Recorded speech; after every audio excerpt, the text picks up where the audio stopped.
I'm Pat Langley. I'm a dentist and I'm co-founder and chief executive of Apolline. Now, we set Apolline up in 2010 when we saw the CQC coming because we thought, do you know what? I think the profession's going to need some support and help here.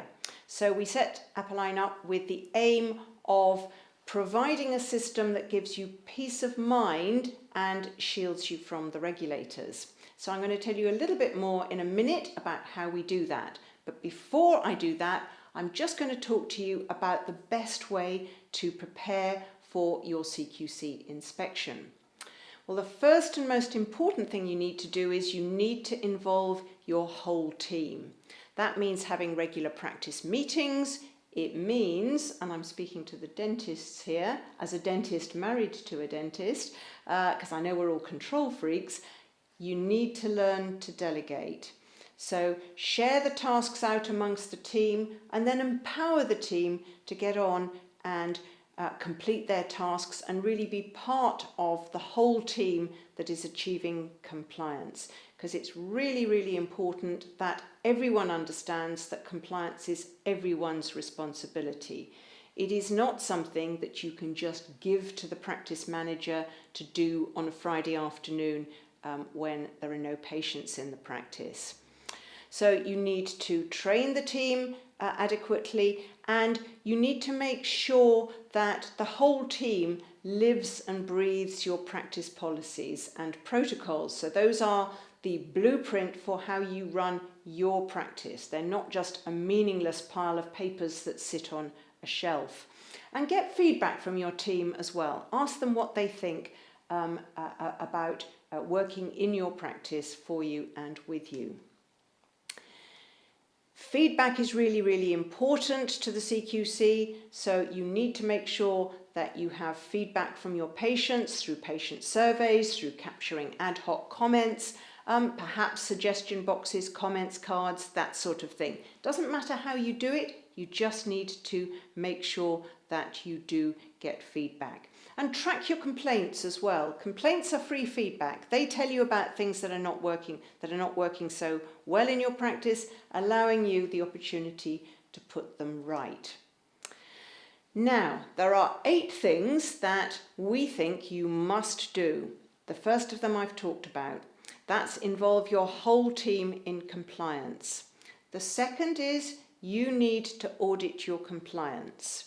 Now, you can obviously decide create audits or an audit yourself, which actually is a really time-consuming procedure.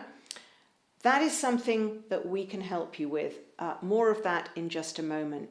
Have plans for addressing your non-compliance and ensure all your compliance tasks are scheduled, because it's fine to carry out an audit, say a patient record audit, something like that, but then actually sometimes we just forget to put the actions in place to put the things right that have come out of the audit.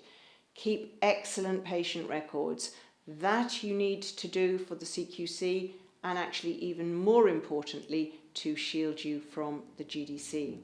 Get feedback from your patients and staff and act on it. We've talked about that already. Record significant incidents and be able to demonstrate that you've acted on your findings. That was what we covered in the last short video, so I would encourage you to have a little look at that as well.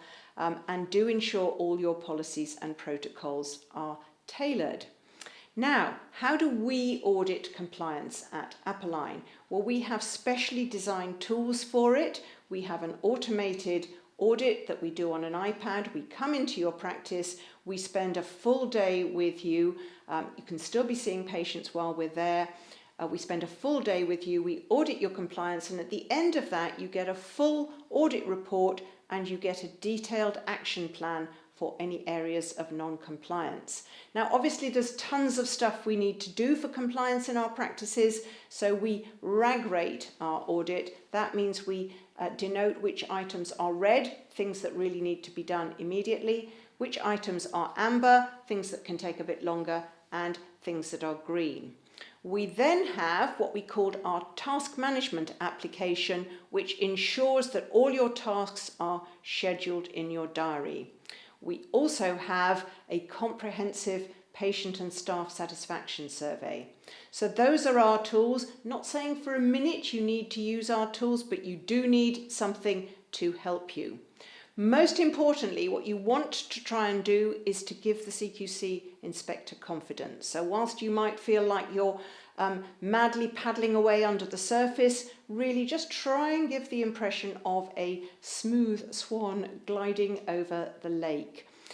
And if you don't give them confidence, they will go digging and digging until they find all your skeletons in the cupboard. And bear in mind that with dentists doing the inspection, they know where our skeletons are buried because they have the same skeletons that we do. And if you do give them confidence, then they will be very likely to ask you fewer questions.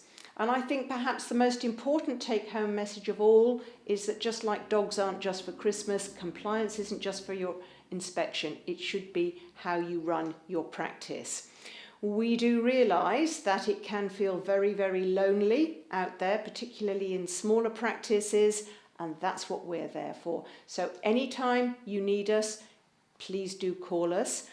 And I think it's very important actually to know when to get help. If you were struggling with your account, you'd get an accountant. If you had a legal issue, you get a lawyer. What do we do with compliance? We tend to do it ourselves, put our heads in the sand and say, oh, it'll all be all right. So I think the message here is know when to send Lassie out for help, and we will always be there to help you as and when you need us.